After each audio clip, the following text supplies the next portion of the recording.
What's up, War Report family? I am your host, C Dub. Will Auburn's offense be balanced under Hugh Freeze in 2023? All of the fellas are here to weigh in, and we want to hear from you on if that will be a reality this season. Also, we cover basketball and the NCAA tournament, all that and more in the latest edition of the Weekend Tailgate. Let's get started. You are now listening to a War Report Weekend Tailgate. Brought to you by Athletic Architect. It's your boy, I Jones. Be Will. C-Dog. Mike G. Get ready. Sit on back as we bring you the War Report Weekend Tailgate.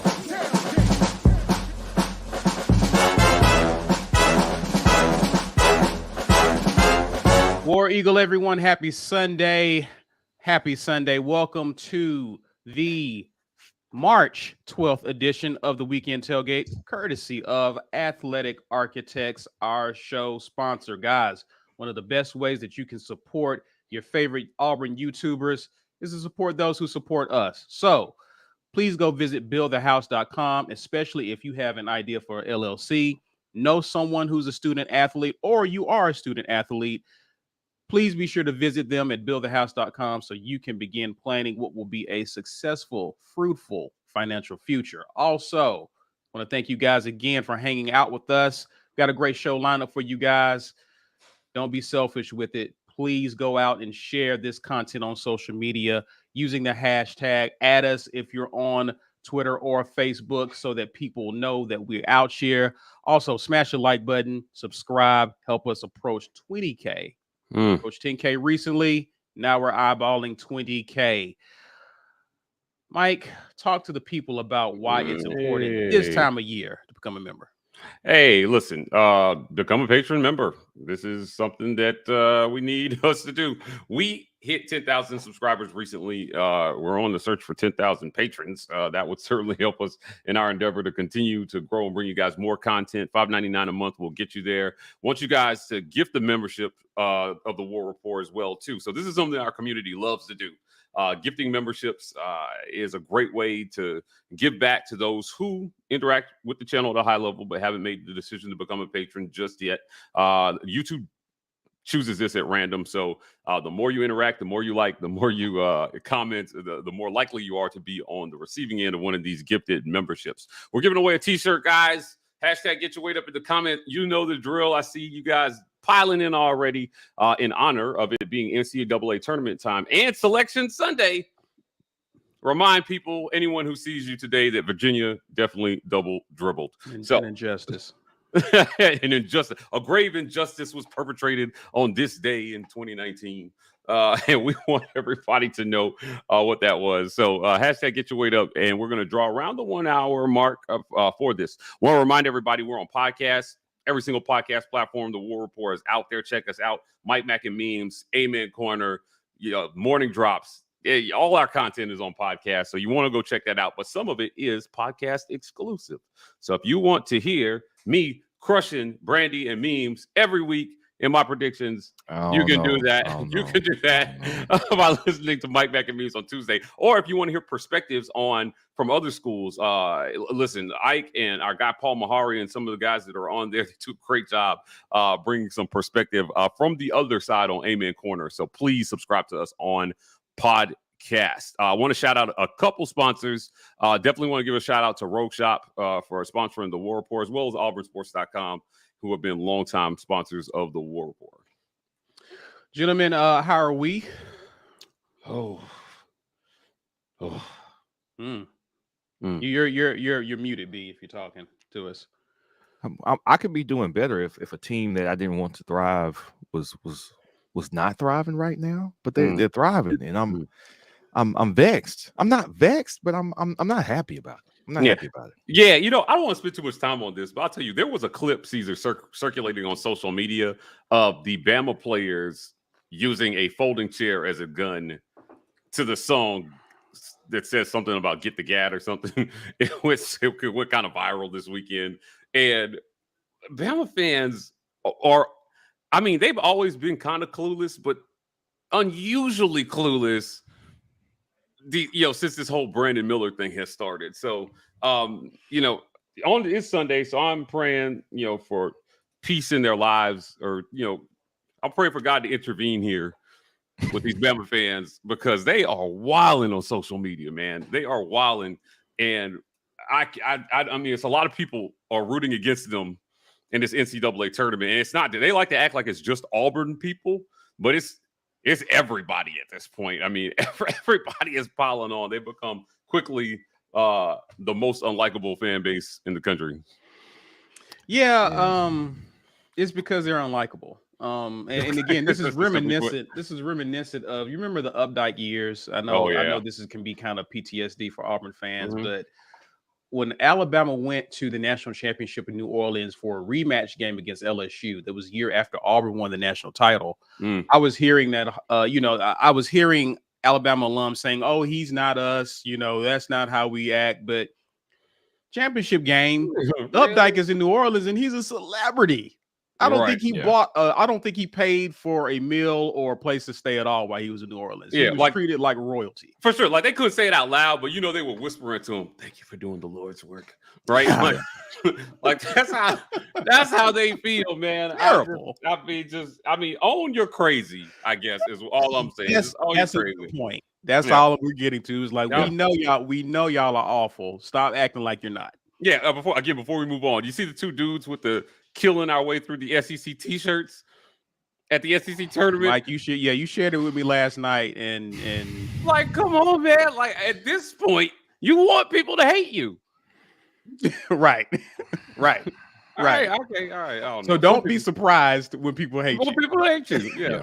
Yeah. They are really leasing all of their goodwill, whatever goodwill came from the public, to Alabama basketball, which wasn't a lot, because I don't think anybody equates Alabama with basketball. Right. But they're like, we think we got a shot to win one, so it's got to count. They've got to they better win this championship, or else it's a terrible look if you're going to go this far to not sit them down, to not make any type of disciplinary action, and to just stand on top of the gun theme, and you better win it. That's all. Right. An early round exit after you sold your whole ass for like 2 months. Yeah. Right.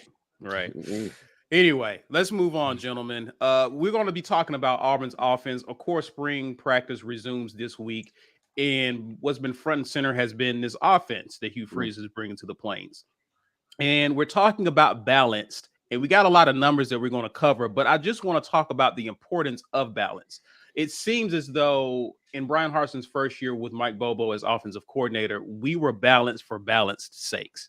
And sometimes it worked for us, sometimes not so much. In your opinion, why is it important for this offense to be balanced this year before we get into some of the numbers? Well, here's the deal. I think balance is important for a team that is not super dominant at anything. So it's one thing when you dominate at something, and you remember during the Cam Newton years, it was like Auburn would line up to run, and everybody knew what was coming, but they just couldn't stop it. Yeah. So you lean into what you do well when you're dominant. Is this team going to be dominant at anything this coming season? Right. In the absence of dominance, you need balance to keep people guessing at what you're doing, to create mismatches and to create uncertainty on defense and score. So, that's why I think balance is important. There are a few teams in college football that can just line up. The defense knows what's coming, and it's just like, we're better than you. And we know it. So balance is important for that reason. I think for all the other, how many teams are there in college football Division 131 now, I think. 131 and 132. I don't have any statistics to back what I'm about to say, but I feel like maybe feelings, no facts. 5 or less of those teams possess the type of talent that you can just line up and dominate people, even though they know what you're coming. It's not a whole lot of them. Right. So, for the other 120 something teams, 130 something teams that are not, balance is important. Right. And I think Hugh Freeze is going to need some balance this year for Auburn. Quick thoughts before we get to the numbers. I mean, just exactly what Mike said. If you're going to be dominant, it doesn't matter. Yeah. If you could dominate 2013, we could dominate on the ground. So it didn't matter. You knew what was coming. We know what was coming. As they like to try to mock us before the Iron Bowl, you'll only run 2 plays. 2 plays that Iron Bowl to a close, my boy. That was it. So yeah, if we can 2 plays you to death, then let's do it. But so much changed. So much has changed. Like we can't even look to what we did last year as any indication of what we can be this year, even if we've got the exact same starting quarterback, because the whole offensive line changed. The philosophy changed. Hugh Freeze is not a run guy. So with so much changing, it's hard to say, yes, balance will absolutely be important.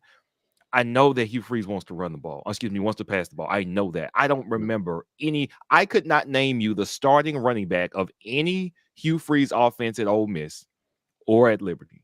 I could not name one. And for me, it's like, okay, well, there we go. We're going to get into it today. So it makes me wonder how important it is, but something that we've talked about before, which Mike has made a point of. We talked about how valuable Jarquez Hunter is and will be as a player and a presence in the backfield. Does that change how they call plays now? It's like, okay, maybe I didn't call a lot of running because I didn't have this dude. I had Jarquez Hunter, right? Yeah. I ain't have a Jarquez Hunter. So maybe that changes some things. Maybe it doesn't. But I would actually love it. If we're going to choices here, I would love to just be so dominant at one thing it doesn't matter. I think that's the best possible scenario because you can still get better at the other thing. That's completely possible. We're going to pass and be great, but we've got a Jarquez Hunter back here. Or we're going to Jarquez Hunter you to death, but look at our wideouts. And if we find the right trigger man at quarterback, we can be equally as dangerous. We just don't have to trot the other thing out that much. So balance, great. I would love to just be super great at one thing and dare people to stop it, though. Yeah. Well, so let's talk point of reference. I'm just going to give you some kind of a review of what Auburn has done. And I picked 2019 starting from 2019 to 2022 for Auburn because this was the same time Hugh Freeze was at Liberty. Not to really compare per se, but I'm just going to show you how we got to where we are today. Here's Auburn's offense. 2019, Auburn averaged 33 points a game, a little over 400 yards of total offense, average of 30 pass attempts per game. You see the passing yardage, 207 yards per game. Completion percentage was under 60%, 57% there. We saw the rush attempts. We were pretty run heavy in 2019, and we'll get more into the context of that. 42 rush attempts, 100, almost 200 yards rushing per game. 2022, we saw our numbers kind of drop. That was the COVID year where we didn't have any cupcakes. Auburn averaged 382 yards per game. 32, the pass attempts went up a little bit that year. We averaged 220 yards through the air, still under 60% in completion percentage. Rush attempts went down and we averaged 162. In 2021, this is Harson's first year. Points went up to 28. Total offense yards went up to 402. Pass attempts went up in this season. Also passing yards to 240. The most in this window of time. Completion percentage still remained under 60%. Rush attempts went down to 33%, and rush yards stayed about the same at 162. And last year, of course, the lowest points per game, 24 points per game. Total offense, 378. Pass attempts was way down at 25. Passing yardage, 172. 51% completion percentage. Rush attempts went up to 40 times a game, and rush yards was over 200 yards. You see the average of those years displayed below. Guys, thoughts on this as context as really to what we were seeing throughout the years, throughout these 4 years at Auburn? Yeah, so important to note from 2019 to 2021, Auburn passed more than any other 3-year span in Auburn history. They threw the ball a lot, comparatively speaking. So they were slinging the ball all over the place, just not with a high margin of success, right? Like it just wasn't working. It worked sometimes, but for the most part, Auburn wasn't throwing anybody off with the passing game. So this has always been something that has been lacking at Auburn. Probably the best pure passer we've seen at Auburn has been Jarrett Stidham. Yeah. And he was he had great arm talent. His his presence in the NFL has kind of bared that out, that he had enough arm talent that teams feel like he can go out and start an NFL football game. Right. Now, that may not seem like a lot, but it's hard. Guys, listen, man, if you're not one of these top 3 round pick in the NFL draft, going out and trying to win a NFL starting job, think about it. There are only 32 jobs in the whole country. Yeah. There are only 32. And so every little kid who dreams of being a quarterback is dreaming that one day they're going to be good enough to be one of 32. Yeah. So finding a good quarterback is hard, especially when it comes to the passing game, accuracy, intellect, when it comes to understanding defenses. And that is something that has always held Auburn back, whether it was the talent or the system. And putting the two together has always been a challenge for Auburn. When they have been able to do it, though, championship contention, or championship or undefeated season. So it's not about being prolific in the passing game more so than it is about being efficient in the passing game for Auburn, in my opinion. Right. And in many of those years, Mike, it wasn't like we were leading the nation in passing. We were just efficient at it. Right. So good at running the ball. So it just made us a dangerous offense. Yeah. I mean, for perspective, right? Auburn's passing game ranked 74th in the nation in 2019. That was a 9-win season. Right. You get into the top 50 and you're in contention for something meaningful. Right. Right. Yeah. And in other years, it's ranked way below 74th. Yeah. So I don't know what else to say about it, except for this has been a bugaboo for every head coach at Auburn since the beginning of time, I feel. And producing prolific passers is not something that Auburn has done, which is why I think Cam Newton took so much flack. You know, there was did you see the thing about what's the guy at Arkansas? I'll forget his name because every statement I hear about him is stupid. KJ Jefferson. Yeah. And they were trying to say, oh, he's a better pure passer than Cam coming out. And it's like, really, guys? Because Cam threw for over 400 yards in his first 2 NFL starts. Right. Now, I am a betting man. B's a betting man. Brandy's a betting girl, right? C and I watch us talk about it. If you're a betting person, I would bet KJ Jefferson don't throw for 400 yards in his first start as a quarterback in the NFL. Which would be because his first start may be like year 2 or 3 of his career. Right. We're talking fresh out of college. It was training camp. I remember his first game was against the Green Bay Packers. Mm-hmm. And he was slinging it all over the field. He broke the rookie passing record that year, if I'm not mistaken. I may be making that up, but at the very least for the first game, he had broken that record because he threw for like 382 or something. I feel like was it over 4? It was either really close to 4 or it was over 4, but the average for the first 2 games was definitely over. It was definitely 400 yards because I think New England was the second game of that season. Okay, it was the Patriots. He threw 400 yards on the Patriots in his second start, which is why I think Belichick eventually went after him. I remember what that guy did to us. Yeah, I guess my point is, in 2010, Cam could have been more prolific of a passer or had more prolific numbers. They were just so good running the ball. There was no real need to. He just needed to be good in spots. Right. Do you remember Clemson early that season and the bomb to Terrell Zachary? He was such an underrated deep ball thrower. Oh, for sure. And Auburn rode those opportunistic throws all the way to a championship in 2010. So, for perspective's sake, if Hugh Freeze and Auburn can solve this puzzle about the passing game and the running game, just hold serve, they have a chance to be really good. Now, that's a really big if because it's not just all on the passer, and we'll probably talk about this later. But O-line has a lot to do with that, and you're going up against some marquee defensive minds in this league. So I hope whatever magic that Hugh Freeze brought that led to 2 straight wins versus Saban, he can duplicate that because Saban is, and hear me out, Saban is not his biggest problem.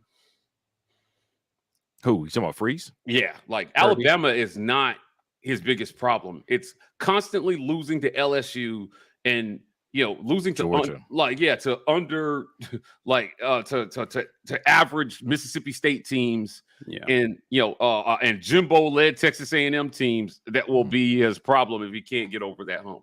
Nobody's going to crucify him for losing to Bama at this point because everybody's losing to those guys. Yeah. So, Let's gotta win. I'm not saying it doesn't You gotta matter. win some. I mean, not year one. You understand what I'm Right, saying? right. But you do make it a bigger problem when you can't beat the teams you should, even if you do happen to beat the Bamas and Georgias in a given year. Let's move on and talk about Ole Miss during the Hugh Freeze era. This was 2012 through 2016. This kind of gives you an idea of what he did in terms of balance. You see the numbers listed here, but let's just look at pass attempts versus rush attempts. In 2012, that was a year that Bo Wallace came in. They threw the ball 31 times a game. They actually rushed 42 times a game that season. 2013, they threw the ball. Now, they got real balance this year.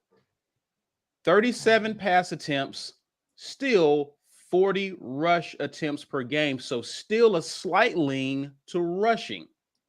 In 2014, the pass attempts went down, but also the rushing attempts went down that year. Offense had its struggles that year, but still pretty balanced, but slightly in favor of the run. Right. 2015, the passing attempts went back up. Actually, this was the year that it leaned towards the pass. I believe Chad Kelly was the QB at this point. I think he had a crazy year throwing the ball. 37 attempts to 35 rushing attempts that year. In 2016, the offense kind of struggled, but 40 pass attempts, 35 rush attempts. Again, that was year 2 of the Chad Kelly era.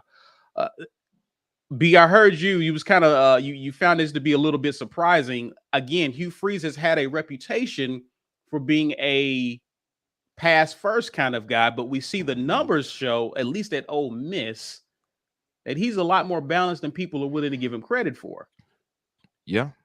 So I'm looking here at Ole Miss, and I do see balance, right? So I'm looking at the 2013, you see 37.7 to 40.6. So rush has a slight advantage. 2014, 32.9 pass attempts to 36.6 with the rush attempts. One thing we do have to take into account here is that we don't know how many of those were the quarterback steps back, doesn't see it, and runs. So that's got to be some of it, which is why I expected, I know we'll get to it in a minute, the rushing attempts for Liberty are there's less balance at Liberty, because we know for at least 2 of those years there was a great running quarterback in Malik Willis. So that has to account for some of this. So what it makes me wonder is how many of those rush attempts were designed to be pass attempts but ended up being rush attempts. Because if I say let's give 2 rush attempts over to the pass attempt column, then that creates almost complete balance for Ole Miss, for Hugh at Ole Miss. So it's fair to say maybe that is what he was shooting for, was you got really, really close to it. We know you had a couple of years of really, really good offense once Chad Kelly was there. He was a better quarterback than Bo Wallace. But I am surprised, though, that it seems like they were doing so much more passing, because, again, I cannot name one running back at Ole Miss. Can anybody name a starting running back at Ole Miss? I cannot. Jeff Scott in 2012. Yeah, I will say this. Bo Wallace, there were actually a lot of design runs for Bo Wallace during the 2012 and 2013 seasons. Bo Wallace had almost 400 yards of rushing that year. Right. I mean, he was averaging about 10 or more rushing attempts a game. And, some of that is, obviously unscheduled scrambles, but for the most part, it was built into their game plan to let him carry the ball, at least some. So they leaned on him in the run game some. And I think what stands out more to me is just the total offense numbers versus the points per game. Now, in the first 3, what did Ole Miss produce a 7-6 record in 2012? Right. They got thumped by Texas like 31-66. They lost to Bama 14-33. There was not a whole lot. I mean, he got to 7 wins, and he won his bowl game versus Pittsburgh in 2012. But the total offense numbers said that they were moving the ball for the most part during his tenure. 40 points per game in 2015, which was obviously their best season. I just think any of these numbers, if Auburn averages even close to 450 yards per game or total offense per game, this year they're gonna surprise some people. I think they're going to surprise some people. Now, red zone offense will obviously come into play here. Sure. But when I look at the yards per game versus the points per game, 40.8 points per game will win you a lot of games unless you just don't play any defense at all. Right. 28.3 points per game in 2014. Yeah, I mean, that's very middling. And they vacated. So when you look at the record books, their official record for 2014 is 0-4, based on whatever was going on there with the recruiting. But when you look back at what their actual record was, they started that season 7-0. They lost 2 straight to LSU. They lost to Auburn. They beat Presbyterian. That was a 9-win season. Yeah. That was a 9-win season for them. They lost their final game to number 6 TCU in the Chick-fil-A Bowl or the Peach Bowl or whatever you want to call it. But a 9-win season that year, even in 2014, when they had their lowest points per game under Hugh Freeze, I think it speaks volumes to what he can possibly do with better talent. Now, I'm not saying I ain't talent on these Ole Miss teams, because there was definitely talent there. You're talking about a guy who coached Laquan Treadwell, Evan Ingram. They had some guys that went on to the NFL to do some things there. But there's definitely a lot of potential in his system when you look at it. Now, as far as the pass-run balance is concerned, the numbers say in most years it's either more rushing attempts or it's pretty much even, except for 2016 where they passed the ball a lot more than than they did than the other way around. Again, their official record for 2016 is 0-7. 1, 2, 3, 4, 5.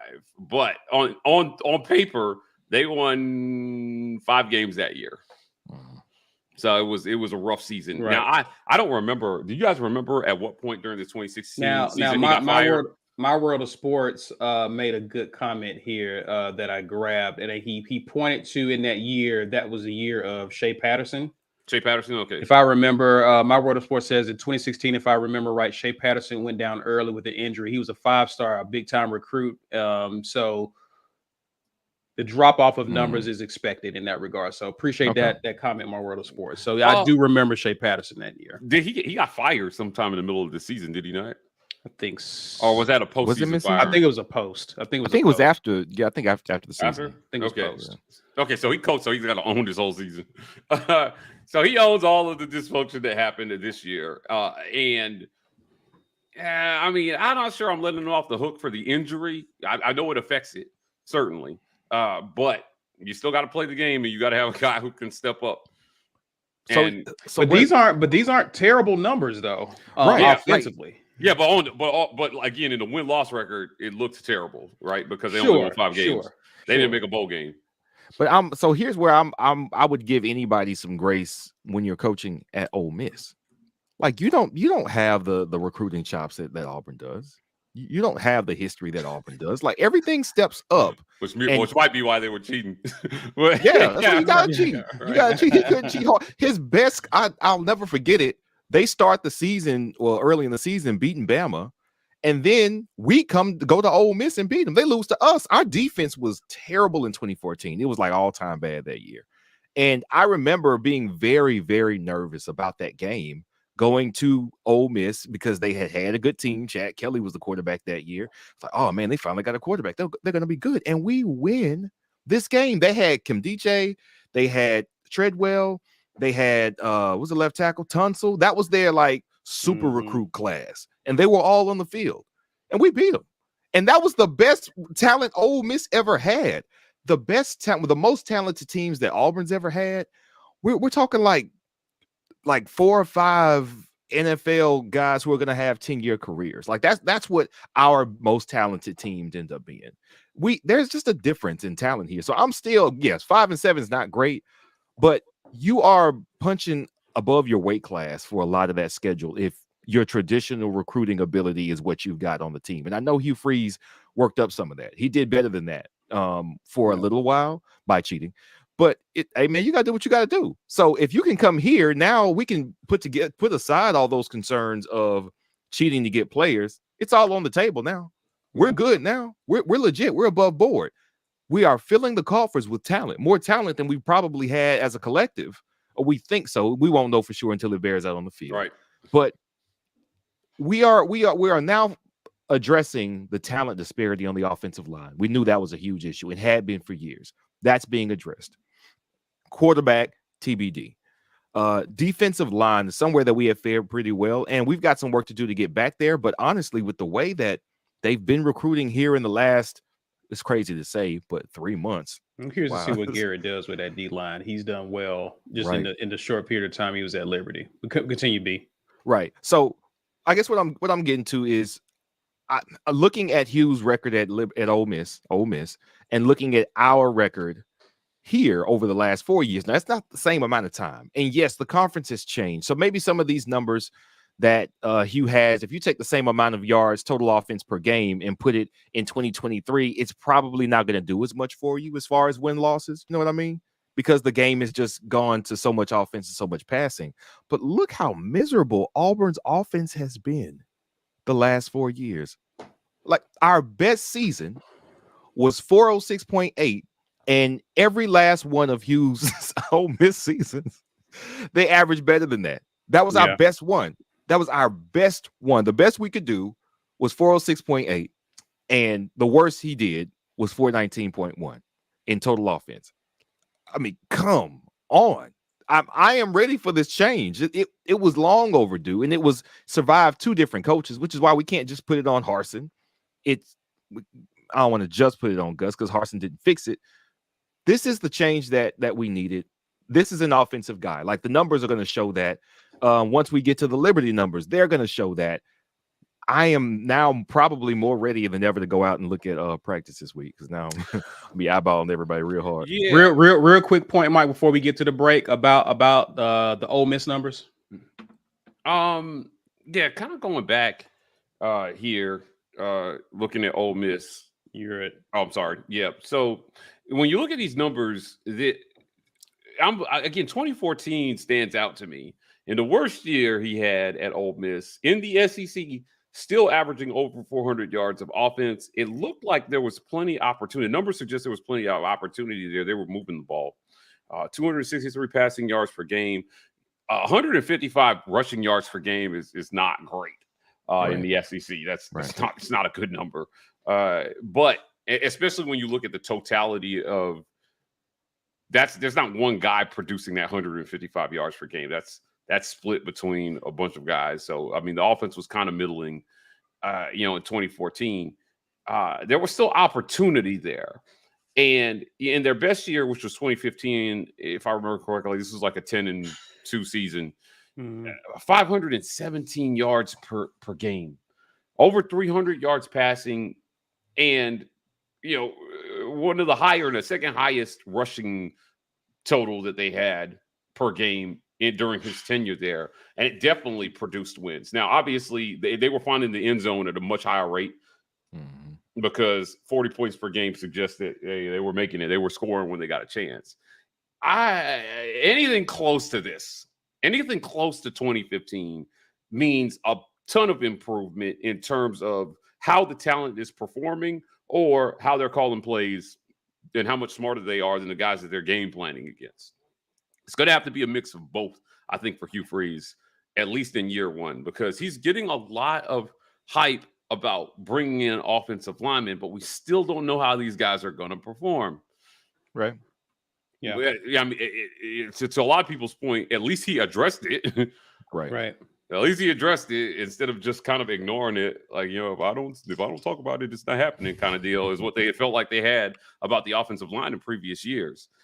But I'm still anxious to see what him and Philip Montgomery put together Because when asked, it still sounds like, and I appreciate his candor, they don't have a real plan yet. And they're trying to figure out how to put their systems together. And I'm just wondering how that's going to affect these linemen. And, part of being successful is understanding what you have to do and knowing what you have to do when you go out there. Right. And they're still figuring a lot of that out. So it's not going to be necessarily what we've seen in the past from Hugh Freeze, because he's talking about melding his system with somebody else's and coming up with something that is that merges the philosophies and maybe create something new that people don't know what's coming. So if you're studying that old tape thinking this is what he's going to do, it might be something different. Whether it works or not, we'll have to wait till the fall to see. Otis Smith, I'm going to grab this super before we get to the break. Call me crazy. We get our Joe Burrow type QB in the second window of the portal. We'll see. Gentlemen. I just don't know. We'll see. I just think post spring, those guys that are jumping in the portal are guys that lost the job wherever they were at. That's true. So who's going to be in the portal? Is there a guy currently in the portal who has not chosen a school that that has that sort of potential? You haven't seen it until you see it, but this would be like hitting the lottery in my opinion. I'd rather one of the guys on the roster step up, make big strides this spring than Auburn have to go reach for some guy in the portal. There's always gold in the portal. I know they're outliers, but Justin Fields and Joe Burrow were both transfers. So it's possible. Cam Newton was a transfer. It's possible. It's possible. Not likely, but it's possible. Yeah, Fields wasn't an outlier though, right? Like he was good. They just had too much talent. And I guess that's possible somewhere else. That's the scenario that you would have to go for, right? You're talking about, and again, he mentions Joe Burrow. That was a crowded QB room that he left at Ohio State. So you would have to be looking at a situation like that where, he wasn't the guy, but there were a bunch of guys or dudes in that room, only one ball. So maybe that's a situation we're looking at, seeing if we do get someone out of the portal. Potentially, to B's point, maybe what's happening in Texas with Arch Manning and Quinn Ewers, right? Like they're saying now, obviously, I don't think Ewers has already burned. I think his one-time transfer. He would have to sit out. But a similar type. So let's say he did have another year of eligibility. The way that Sark came out and just a lot of Texas fans are questioning why he made the statement that he made. Man, listen, we can talk about it after the break. Yeah, but I guess maybe that would be the type of situation that Auburn is looking at, where there's a guy who was highly touted. Ewers is considered to be one of the, he was a big deal, highest rated recruits of all time. And may lose his job to a name, right? To a legacy, right? I don't. Oh man, maybe Auburn looks into something like that. If it exists out there, nothing stands out to me, is what I'm saying in terms of QB battles happening at other schools right now. And I've definitely looked. That's why I'm not super optimistic about that being the case here post spring. Gentlemen, let's pick back up. We may grab some other comments that you guys have left. We appreciate you guys commenting. We do see them. We'll try to get to them as soon as we can. But you are watching the Weekend Tailgate courtesy of Athletic Architects. Please be sure to share this video, smash that like button for the YouTube algorithm, and subscribe to our channel. Let's pay some bills and acknowledge our sponsors. This edition of the War Report is made possible by our generous sponsors. AuburnSports.com. For news and notes on all things Auburn Sports, head over to AuburnSports.com. Athletic Architects. For young athletes looking to secure their financial futures, let Athletic Architects help you start to build your financial house. Head over to BuildTheHouse.com. And our giveaway sponsor, GWT2 Energy Consulting Services. If you want the best in the business at restaurant logistics, check out our friends at GWT2Energy.com. Hey, definitely want to shout out all our sponsors, guys. Become a patron The War Report has hit 10,000 subscribers, so we're on the race to 20, but we're also in a race to get as many patrons as possible. This helps us grow our platform and bring you even more content. So if you like morning drops, if you like Amen Corners and Mike Mack and memes and all the things we're doing, become a patron. Help support the work that we're doing. You can also help us by gifting a membership to somebody. So if you feel like you want to give the gift of the War Report, great spring gift, you can do so by just hitting that gifted membership button. YouTube chooses this at random. So guys, people who interact with our channel at a high level but have not made the decision to become a patron will most likely be on the receiving end of one of these. So we thank everybody for doing that. Our community is so great. And we want to get back to our community by giving away a Double Dribble t-shirt. Today is Selection Sunday, so Auburn will find out where they land in the pecking order of the NCAA tournament.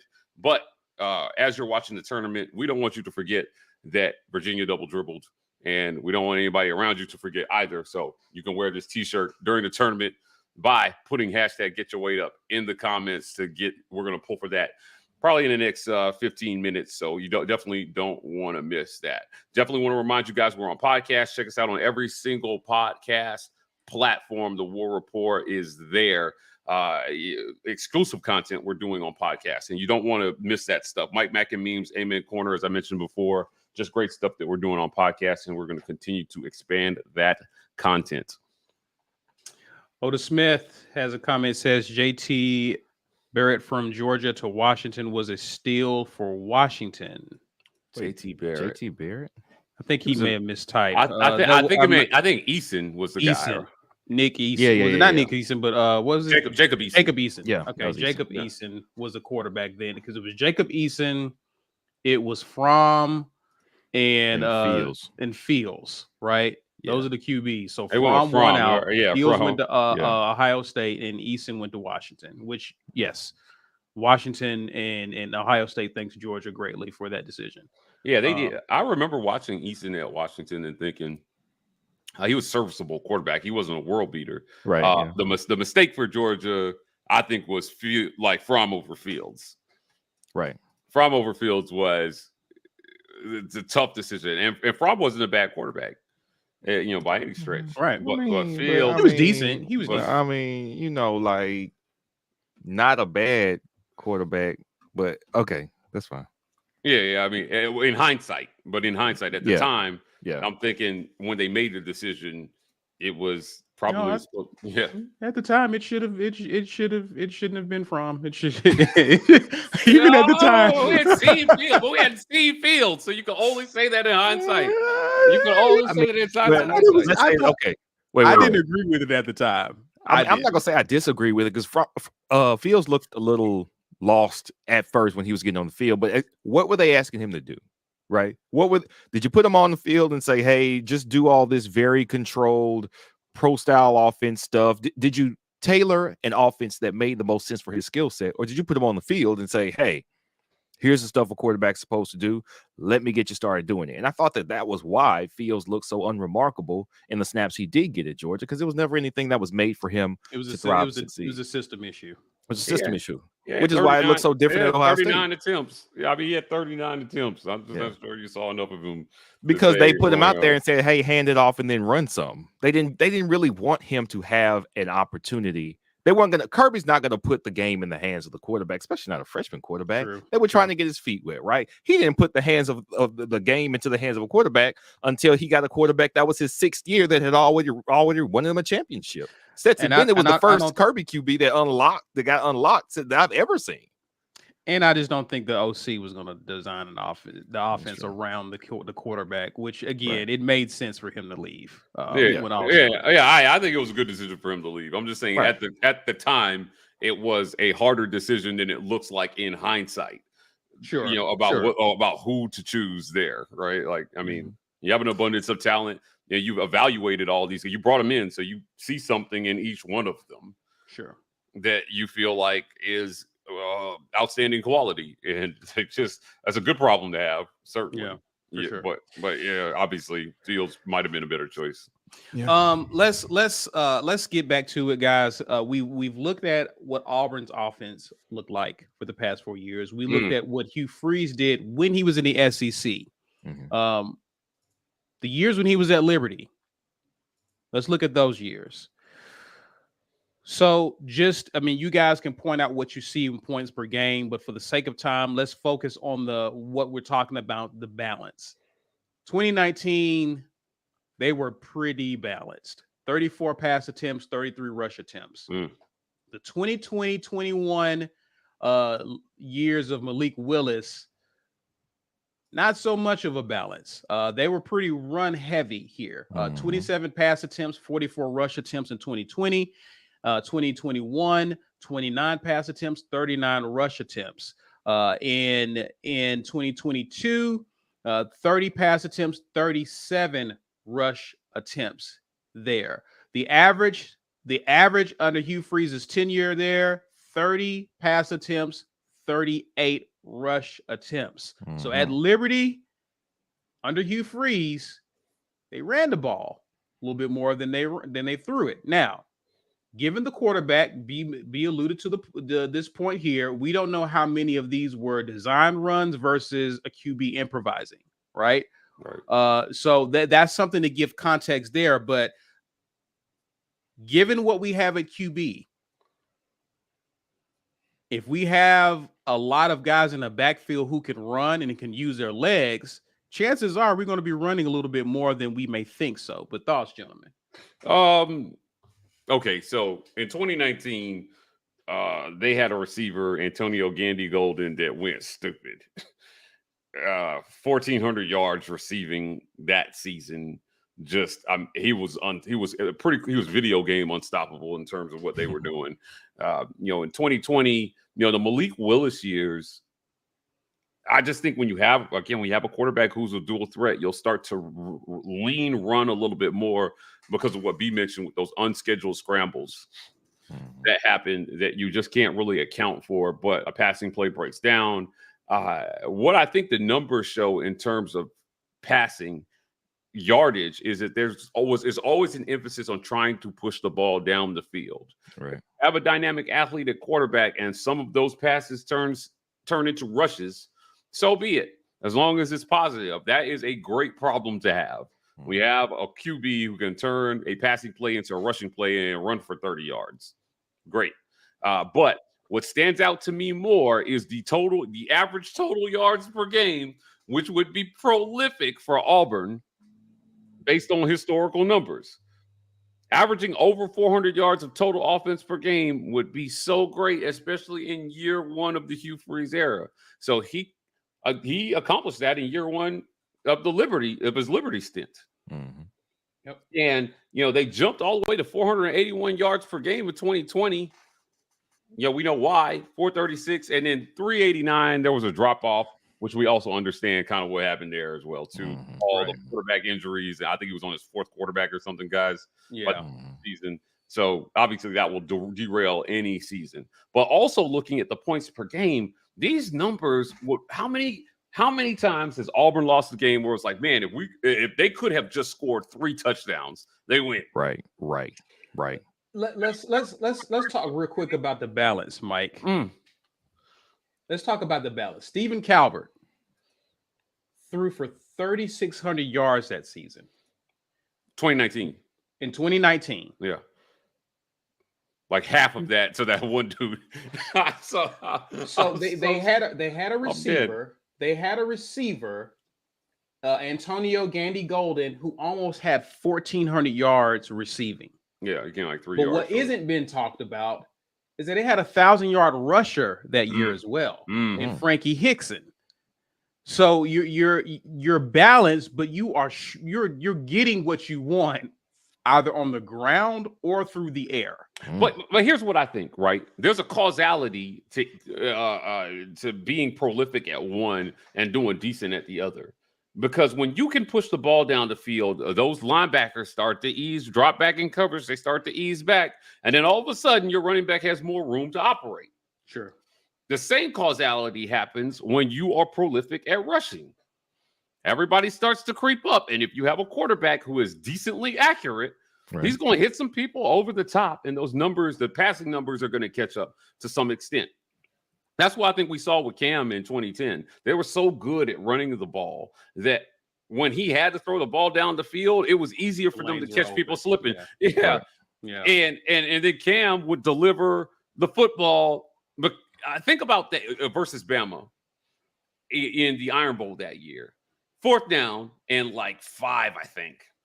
And with Cam Newton, 4th and 5 feels like 4th and 2. Yeah. So you have to account for him in the run game. Well, he falls forward for 2 of those yards. Right. So, and then he delivers a strike to Darvin Adams. And you have to respect that. Right. But they had to continue to respect it because Cam would throw darts in those situations. Now, they would keep people off balance. So everybody's thinking maybe this guy is going to run because that's what Auburn does. They're bold enough on 4th and 5 with the game on the line to put the ball in Cam Newton's hands, and then he throws it. Darvin Adams catches it, tippy toes the sideline, and the rest is history. Yeah. So, what I see is that if you have dudes, this is something we've talked about almost all year. If you have dudes at certain positions, and this is where I want to go with it, with the conversation is, does Auburn have the dudes to be prolific at one thing and then free up the other end of what you do to be average to just better than average and make just enough plays for you to win? That's what I want to see if Hugh Freeze can produce to the tune to 7 or 8 wins. You would have to start with what we did a lot last year, right? We ran the ball. Right? Yeah. You would have to start there and then allow your passing offense to catch up, I would imagine, right, B? I mean, you would think so, but again, we lost a lot of offensive linemen. And I know that we say, oh, well, the talent had been down there for so long, but you also had, I want to say, Brandon Council being such a senior, being such a professional, somebody who could move around and play interior. We lost a couple of starters, one who transferred, a couple who just lost eligibility. We're so brand new there that I don't think it's quite. We should not assume I saw an Auburn offensive line and these rushers produce crazy yards on the ground for 4 straight games. That means we can instantly do that this year. And not that you were saying that, but I think as a fan, we go, oh, well, we know we can do that. Okay. The guy who was calling those plays, gone. 4 of those 5 offensive linemen, gone. The number 1 rusher, lead rusher in that attack, gone. And the quarterback, you don't even know if he's going to be the starting quarterback this year. There's so much changing from that attack that it would be a bit of fool's gold to assume, well, we can turn that on whenever we want. What we should assume is that Cadillac still being on the staff, Hugh Freeze, I'm sure, getting input from and accepting input from Cadillac, because, I mean, you're associate head coach, you're not just a running back coach, but also having his finger on the pulse of the players, which is, I think, some of the hidden value in keeping the Cadillac, right, is, all right, so what do you think these guys are equipped to do? You were here. You were the head coach. You saw it. Tell me what they need. Now, Hugh Freeze still has a responsibility to put the best product on the field as possible. But he saw what they did. He has people on staff who have a pulse on the team more than he does. You incorporate some of it. To what extent? I don't know. Eventually, Hugh Freeze has to get to what his identity is as a head coach, which we know he probably wants to throw more than we've thrown here for the last 4 years. But how fast do you try to get there? Because this was a mistake that we think Brian Harsin made. He said, all right, here's my system. Here's my pro style quarterback is going to be an NFL genius system. Now you get out there and do it. If it's not working, well, get out there and you do it again. All right, well, the offensive line, go do it. Quarterback got hurt. You, running dude, go do it. Like, listen, okay, so we get what you want to do, but we're not set up to succeed doing that. So what are you going to do to get us there? How do you bridge the gap? Is it literally a bridge where we're going, all right, we're going to ask a little less of the quarterback? That first year at Ole Miss, it wasn't like pass happy. He had to, I'm sure, make some compromises. Now, the longer he was there, you saw those yard totals go up. You saw the passing balance get more towards pass than run. But how do you start that here? We have no idea what he will do with the talent here. We don't even, to Mike's point, we see we got more bodies in the offensive line room. We think that they're more talented players on average than there have been the last few years, but they've got to pick the right ones. They've got to pick the right ones. They've got to put them on the field, and those 5 have to gel together. And then you better hope that you're asking them to do the things that they are equipped to do, or equip them to do the things that you want them to do. But what if they're not equipped to do them yet? We got a guy who's playing in JUCO. We got guys who was playing in Eastern Carolina. We got guys who were playing in Western Kentucky. They've been everywhere, different systems everywhere. What are they good at? This staff has to find that out. So there's so much to do and figure out in such a short amount of time. I just want us to be sound at something. I would love to see Jarquez come out here and get 15 touches, 10 rushes, 5 passes, and a couple of off-schedule, maybe a couple of different things where he's an option on something, some run pass stuff to where it's not just, hey, Jarquez, hold it. Like, do some zone gaps. I would love to see a multitude of things that put plays in the hands of the playmakers. We know we got a bad one back there at running back in Jarquez Hunter. I'm more interested in seeing how do we transition from doing what we have to do in August, late August, early September, to doing what we want to do in late October and November. That's what's going to be fun to see. So we've looked at a lot of numbers, guys, and it's encouraging to see what Hugh Freeze has done. Different conference, different program. He's been able to do a lot of the things that he normally does offensively. So it gives us a lot of comfort to assume that Auburn will be improved offensively. How they will be improved remains to be seen, or even if we achieve that balance, given whoever wins the job at quarterback, right?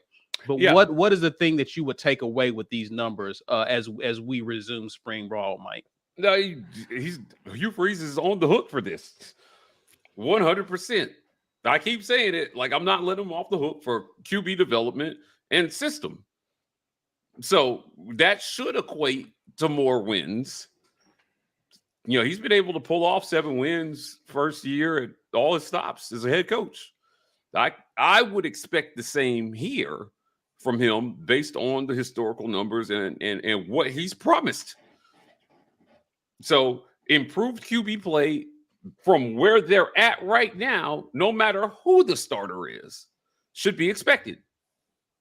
So if it's Robbie Ashford, what I expect him to be much better on his short to intermediate passes than he was last year, especially if he wins the job. Or I expect to see a system tailored to him doing what he does best more and giving him enough opportunity to do other things to improve. Now, we've got TJ Finley, Holden Geriner, and Sawyer Pate in this room right now. I'm just going to go ahead and assume Sawyer Pate's not going to be the quarterback. Okay. Which leaves TJ Finley and Holden Geriner to challenge Robbie for that starting spot. Now, if it's TJ Finley, you are going to have to assume, because he's not a runner. He can move on you up the middle when you don't expect it sometimes, but he's not changing the game with his legs. He has to change the game with his arm, which means definitely better decision making with the football. Some of those underthrown passes that turned into picks early in the season, you want to see him eliminate that from his game. Yeah, right. And overall, just continue to develop as a quarterback. If it's Holden Geriner, we had not seen a lot. We know that he has got a great arm, right? But nobody's really seen it under any real kind of pressure. So if he wins the job, again, I would assume that a lot of what made these other quarterbacks that Hugh Freeze has had in the past efficient in those systems, the starter here possesses a lot of those qualities. Now, he said repeatedly, or he's talked repeatedly about being an SEC quarterback and what he expects. And, some of it is off the field stuff. Some of it is just quarterbacking stuff. When he does decide to choose a starting quarterback, I expect to see on average what he's produced at these other spots, which is better than what Auburn has done in the past. Right. On average. So it should look improved no matter what. That's how I feel. It should look improved no matter what.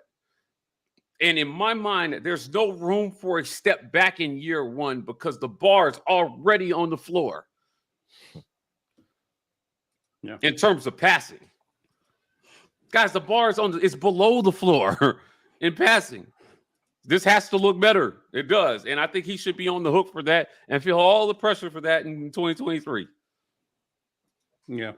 He accepted it, though. To his credit, he accepted it. He accepted the challenge. Guys, I turn programs around quickly. And I develop quarterbacks. Great. Can't wait to see it. He has a coaching staff in which he has two guys that we know of at least who have a great reputation for developing QBs. So we can expect at least to see some improvement in that room alone in this upcoming season. So that remains to be seen. Let's go ahead and get to the giveaway, guys. Before we do, just one more point, Caesar. Okay. And this is a hill I'm dying on. I don't think you see an improved Auburn without the improvement at that position, without the significant improvement at that position. The SEC West is getting tough. Man, it's getting tough. And when we make these analyses, we tend to look just at what Auburn has to do, and everybody neglects what everybody else is doing to stop it. What you put on tape. People are going to know Jarquez Hunter isn't going to sneak up on anybody this year. All right. They're going to look at who's returning and say, let's try to stop that guy. When you look at the tape, people are going to look at Coy Moore, Camden Brown, and say those are their dudes. So if your system can't help them out at least somewhat, it's going to be hard. And I think that improving at the QB position for Auburn is going to be super important. Now, you could say that's important, but particularly for Hugh Freeze in year one to show that the program is trending in the right direction and that he can do what he promised at that position, whether it's with a guy we have or with somebody that they bring in. Yeah. But I don't think there's any route to Auburn becoming the Auburn that people hope they can be under Hugh Freeze without improving the passing game or becoming a little better at the quarterback, significantly better at the quarterback position than they have been. The league's too good, and it's filled with dynamic passers every year now. There's some guy who's prolific at the QB position. Even Stetson Bennett stepped his game up from year to year. Big time. Stetson Bennett. He was a scrub. Like, I mean, he was pretty average passing the ball the year before when they won it. Yeah. He was. Yeah. Right. Yeah. And it took all world team around him to do that. I mean, it was a whole team effort, but in 2022, he stepped it up significantly. He was the reason. Yeah, for sure. Right. So I don't know, man. I don't think they win. They don't beat Ohio State without him playing like he was playing. No, absolutely. Well, they don't even get there. Right. They don't even get there. So let me grab a super chat before we get to the drawing. Otis Smith says, okay, perfect example. LOL, Willis to Liberty. In terms as far as of QBs being QBs, available correct after spring, yeah. Okay, correct. Otis Smith says the SEC West goes like this: LSU beats us, Bama beats LSU, we beat Bama, we are West champs. Okay, all right. I don't want to project a loss to LSU yet. I'm not ready to concede losing to LSU yet. Or Brian Kelly. Just Brian Kelly. Somehow losing to Brian Kelly just irks me. They're always going to be talented, so I get it. But I'm not. Let's break that LSU at LSU loss streak, and let's not get that back going. No, I mean let's keep it broken. Not keep it going. Okay, I got you. Well, we're giving away, gentlemen, a Get Your Weight Up or Virginia Double Dribble shirt, courtesy of GWT2 Energy Consulting Services. Enter hashtag Get Your Weight Up in the comments to enter to win. We are ready to draw. 39 people, not bad. Who's going to win? Oh, not gonna be Desmond. Exclusive TV. whenever I see that long pause at the day, I was like, "Oh, it's not going to be you." No, right.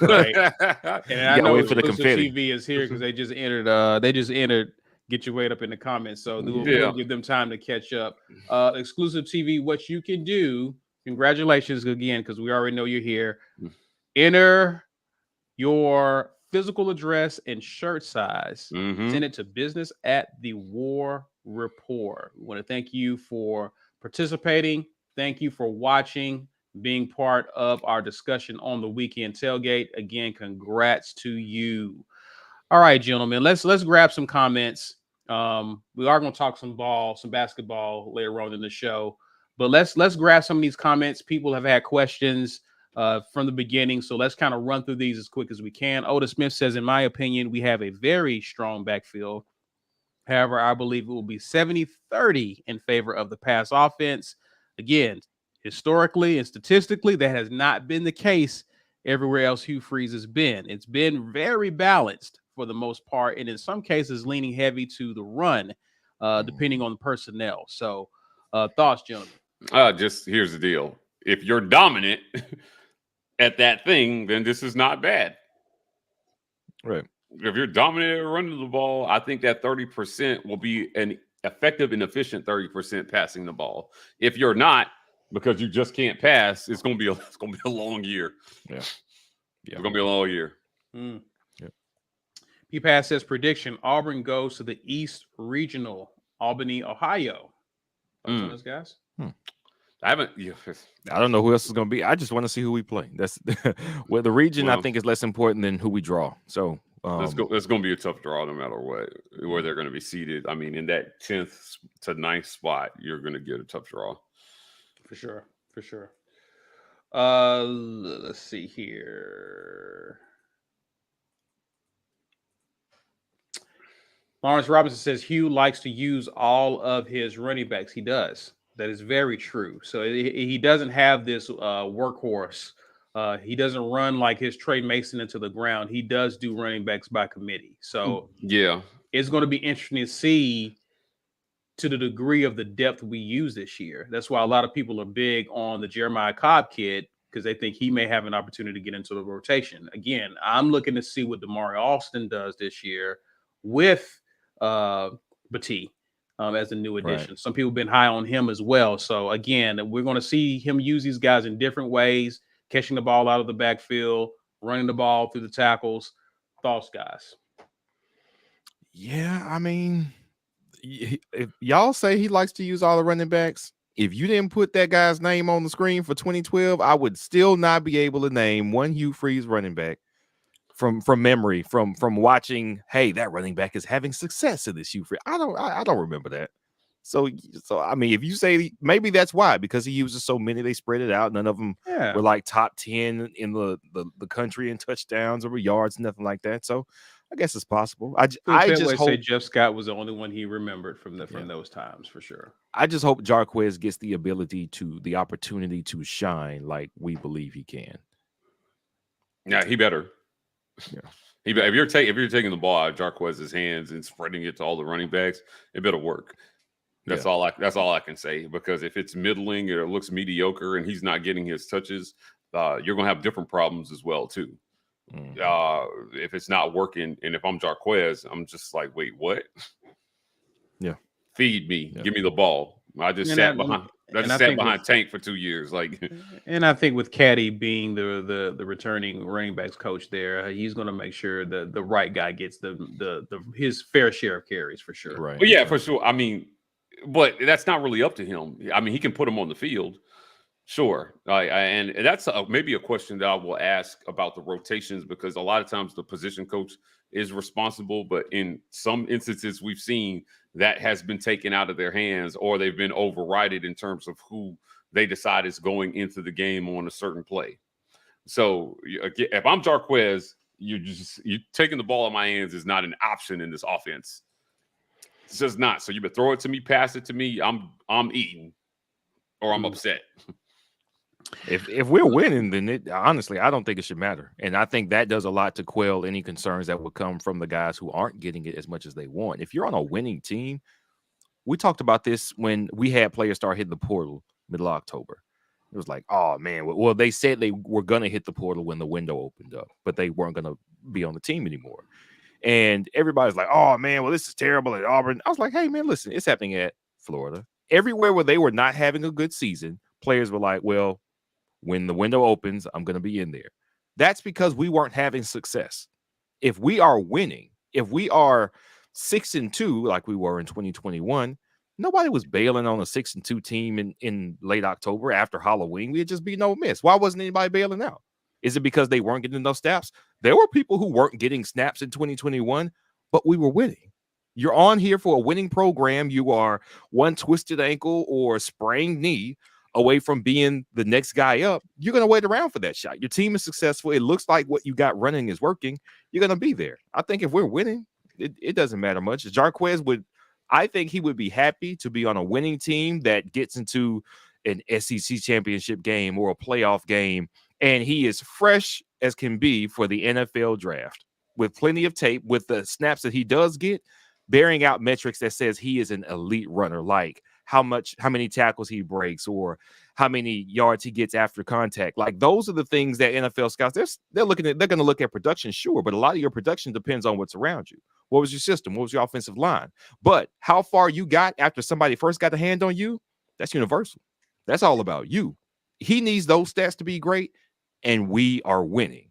I think if those two are the case, then he's happy. Yeah, there's a number of snaps that you need to reach, whether you're winning or not, for these players. All these players have egos, man. So if we're winning, but I'm on the bench, I'm still leaving, right? Like, I mean, he's going to leave after the season anyway. Yeah. To me, the idea that snaps don't matter as long as we're winning is a silly notion, man. Winning matters more. Winning matters more. To the coach, but to everybody. But playing matters to players. It does. Right. So you think, I mean, and maybe running back is a little bit of a different dichotomy because they rotate a little bit more running backs, but the backup QB is not happy being the backup if you're winning. He doesn't care. It's not his win. Right. In the Super Bowl, you don't talk about a Super Bowl winning quarterback that was the backup. You didn't win a Super Bowl. You were on the bench. But we're talking about running back with Jarquez. I'm not talking about quarterbacks right now. So even on a winning team, on any winning team, if I'm getting, and I don't think this is going to be the case with Jarquez, all I'm saying is that if he's spreading the ball around and you clearly have a guy who's the guy, and it better, I led with saying it just better work. Right. It better work because there's still a chance if he's unhappy with his role in the offense that you have a problem, and he still has a free transfer. So Jarquez wouldn't spend another day in college if this season is going to be Jarquez's last year in college, no matter what. So I don't think that's going to be an issue. Well, unless he doesn't get the requisite number of snaps, and he's got enough on tape. I'll be surprised if he didn't. You can't get the grade. You can't get the grade without the snaps. Right? I'll be surprised if he does. I'll be surprised. I'll be surprised. I think he's got them now. He's got to eat. He's got to eat. I'm telling you, he's got to eat this year. And I'm okay with spreading the ball around and keeping guys fresh. But for as much heat as he took for it, the split between him and Tank last year to me was pretty good. I thought that Jarquez could stand to get maybe a couple more touches per game based on how he was performing with the touches that they did give him. But anything less than that would be unacceptable from what I could see. Right. If they split it like it was split last year, it's going to be just fine because I think that's what people are doing in college football right now. Right. And then that's what I'm saying. Yeah, winning is not enough. Winning is not enough, dude. Guys want snaps. So they gave him the ball enough last year to keep him happy. And I would expect that he expects for that role to increase. And if it does not, yeah, sure, you better win. Yeah. It puts a lot more pressure on winning if you're talking about keeping these guys on the team. All right, guys. Sean Swan says Robbie will be a good quarterback under Hugh Freeze. I just don't know if it's going to be this year and next year, but he will be there. His window is closing. If it's not next year, it's not happening. It's going to have to be sooner than later. Yeah. Like what he's saying about if it's this year or next year, it's got to be this year. Mm-hmm. It's got to be this year. If he doesn't win it this year, if he's not the guy at the end of the season this year, it's not happening under Hugh Freeze. Just my personal opinion on this whole quarterback situation, because Hugh Freeze is saying a lot about what he expects out of quarterbacks. And we'll see how that pans out after the spring. But he also stated that he's not narrowing down anything during the spring either. Yeah. I'm questioning that tactic, but okay, we'll see. My World of Sports says Tank said QB1 will be TJ Finley. He gave him a middle name there. Yeah, Tank gave. I think he was at the combine, Mm-hmm. and he gave kind of a ringing endorsement of Finley. In that regard, I don't know if you guys saw that or heard about that. Yeah, listen, TJ Finley can play football. I think people who've been around him understand that he can play the game. And what these guys won't say out loud is that the system held everybody back. Mm-hmm. Yeah, you'll never get a player to say that publicly, but whether it was Harsin or Gus or whoever, they're making business decisions not to speak out against those guys. And when a new coach comes in, there's a reset and there's a fresh start for a lot of people. And, from Tank's perspective, maybe, a fresh start for TJ might give him an edge and he's kind of had an edge everywhere he's gone because he's ended up on the field as QB1 at some point. Yeah. Under every coach he's played under. So I know a lot of people don't like it, but he's on this roster. And as long as he's going out there and taking meaningful snaps, there's a chance that he could win it. Sure. For sure. He could. Mystic Wanderer says timing with the passing game has sucked. It's difficult to be above 60% when you only pass when you have to. This is a true statement. Yeah. Right. Yeah. When it's 3rd and 9 and you have to pass the ball, passing gets harder. Yeah. Right. And that was where Auburn found themselves a lot of times. That's why people talk about how a team isn't built to come back from this type of deficit if they get down. It's like, you're going to be whatever you do the most is what you're going to be great at. So could you hypothetically pass your way back into a game if you're a team who runs the ball 65, 70% of the time? It's possible, sure. But as you saw with our deficit against, who was it, Florida State, them scoring that touchdown late in that game was like, oh, we know we can run down the field if you give us enough seconds on the clock, but we can't pass our way down the field consistently, and we couldn't do it. If you put 5 more minutes on that clock, we win that championship game, but we didn't have that kind of time because we couldn't run down the field with the time that we had left because we weren't built to do that. It's not what we did consistently. We didn't pass well consistent. Now, the following year, we passed a lot better. Nick Marshall passed a lot better. Yeah. And everything got better. I have a controversial take. Oh, another. That's not. Her controversial take. The prayer in Jordan Hare was more. It was more miraculous than I think that people understand because that was not the play that he should have made in that position. Right. I mean, it was a bad throw. It was a bad throw, but it was also a bad decision. Because the guy he threw to was double covered down the field, and there was time left on the clock. And what I was expecting to see there was a pass underneath for a first down because they were going to be giving up, like they're protecting against the home run in that situation. Right. So it should have been somebody open over the middle of the field. And when you talk about that, when you fast forward to the national championship game, there was no game. There's nothing there without the run game, to B's point, to expect that Auburn can push the ball down the field passing without a miracle. Yeah. And so when Trey Mason busted loose, it was like and Caesar, you and I were there. I looked at you and I was like, too much time. The collective groans. Because if they score, what is Auburn going to do? Right. They're going to have even less time and hoping Trey Mason busts loose for an 80-yard touchdown run at the end of the game. It's just not realistic. And I don't think people understood just how porous our defense was.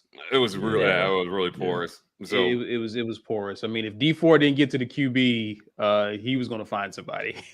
No, I mean it was it's always a series of unfortunate events on defense. I think even during some of the better years, Cam's team. Right, 2010, they gave up more points than any national champion in the history of college football.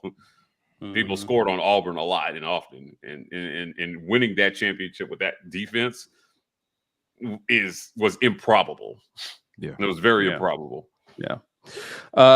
Also, too, I'll point out, guys, is that one of the things that we noticed with Harsin, and he would talk about this in his presser with the media, is he would abandon what he would normally want to do because we would get behind. So we would have to throw our way back into games. And if we're not good at that, the games just got worse for us. Yeah. Right. Yeah. And so being able to dictate the flow of the game is going to be something I'm looking forward to seeing Hugh Freeze do, to where you're able to maintain that balance and you don't become one dimensional because you're playing catch up. So that's something else to keep in mind as well. Lawrence Robertson says Hugh also had similar issues that Gus had with scoring in the red zone early on. They could move the ball between the 20s very well. Yeah, the numbers bear that out based on what we look at. Like, they're moving the ball up and down the field. But he also addressed this in his first presser when he talked about, I had asked a question about, calling plays, and he talked about there being guys out there who could improve on his red zone offense. Mm-hmm. So hopefully that's what Philip Montgomery is bringing to the table here. I think he's aware of this. What he's saying. I think he's aware that they've stalled in the red zone more than he would have liked, and he needs maybe another mind to come in and help him solve that problem.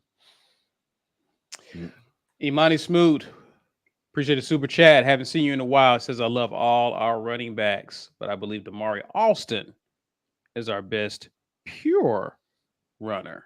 I like Damari Alston a lot.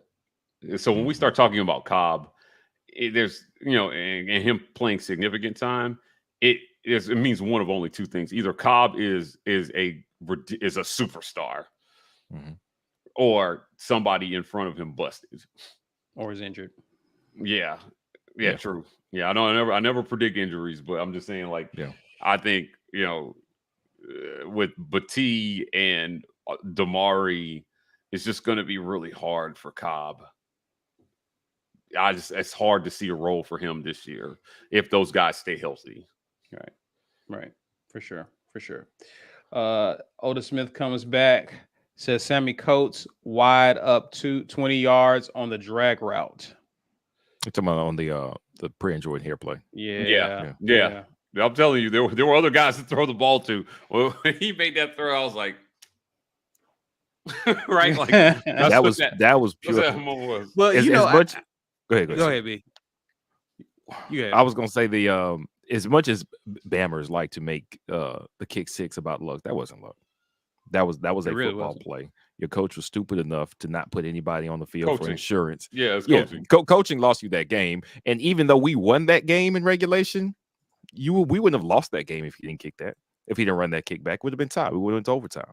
So the prayer in Jordan Hare was luck, like unreal luck. Like that was the luckiest. That was the luckiest play because they made it about, it's a team of destiny. Remember, it was like the team of dominance versus destiny. That was the advertisement for the national championship game that year. You hated that. I hate the team of destiny moniker. It was nonsense because it was based on two plays. It was based on the prayer in Jordan Hare and the kick six. The kick six was just a football play. It was poor coaching by Saban. And honestly, Gus just got the best of him with the touchdowns that we got that game. That was a coaching win. The prayer in Jordan Hare was some bull. Like we got away with some bull. It was great. Now Gus got it. Gus poorly managed that game because we were beating Georgia handily. Yes. And then they came all the way back. The way he called that game offensively in the second half was a fireable offense when you think about it. LSU 2017. Yeah. I mean, again, national championship. I mean, again, we just happened to have that miracle play at the end that just happened to work out for us. Yeah, for sure. So anyway, let's get back to it. Haley, appreciate you being on. She says Coach Hugh Freeze should have better numbers here year over year. He has more resources, NIL, and the Auburn brand to help bring talent in the door. I agree with this. Yeah, a lot of people think when I say this, they take it way to the extreme. But the point is, there should be visible and marked improvement in this team with the resources and the players and the athletes that he has here versus his other stops. Sure. Hold his feet to the fire, right? Because even if the success is not realized until year 2 or 3, it should appear that they're clearly headed that direction from year 1. Right. Yeah. And that's why comparisons about what he had done at Ole Miss when he first got hired. Oh, where's this guy ever done? Don't do that. Don't. This is not the same job. And to your point, if you look at the stats we looked at today, he did better at Ole Miss than we did at Auburn. So I mean, yeah, right. Right. What were they talking about? What were they talking about? Wow. Right, for sure. My World of Sports says Auburn has to even out the state of Bama recruiting, can handle Bama getting top guys, but besides them has to be in Alabama or AU. State of Alabama has had some great players the last several years. I agree with this point. Again, you should be beating the LSUs and the Clemsons and the Georgias who come from outside the state to get guys. So I agree with this. We have to become competitive against Alabama in state for some guys and win some of those, but we definitely don't need to be losing guys to out of state. Oh, NIL has changed this discussion. And I think this is why coaches like Nick Saban are not thrilled with NIL because it changes. He could lean on development and success, which is actually is good at. But once you throw money into the mix, it's like, okay. And NIL is going to destroy a lot of careers before they even get started. Mark my words. Yep. And this is the bad side to this. And this is not Mike G saying, I don't want to see players get paid, because I know somebody's going to say that. But there's a different side of this that players and coaches have to manage. And when you talk about battling, to this commenter's point about battling and winning in-state battles, to me, it's still going to come down to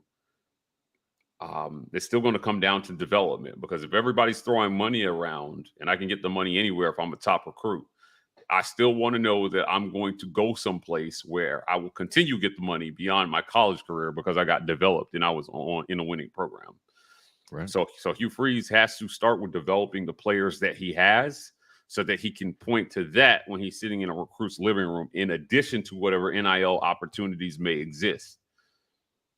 You still got to be able to coach. You still have to be able to coach, because this whole, I think that Texas A&M proved right already that it's not, you can't just buy your way to a championship. Right. You still got to know what to do with those players. Yes. Their collectors spent a lot of money and it did not produce a lot of results. Yeah. And I think it might end with them thinking, man, we dumped the whole bag on this dude for what?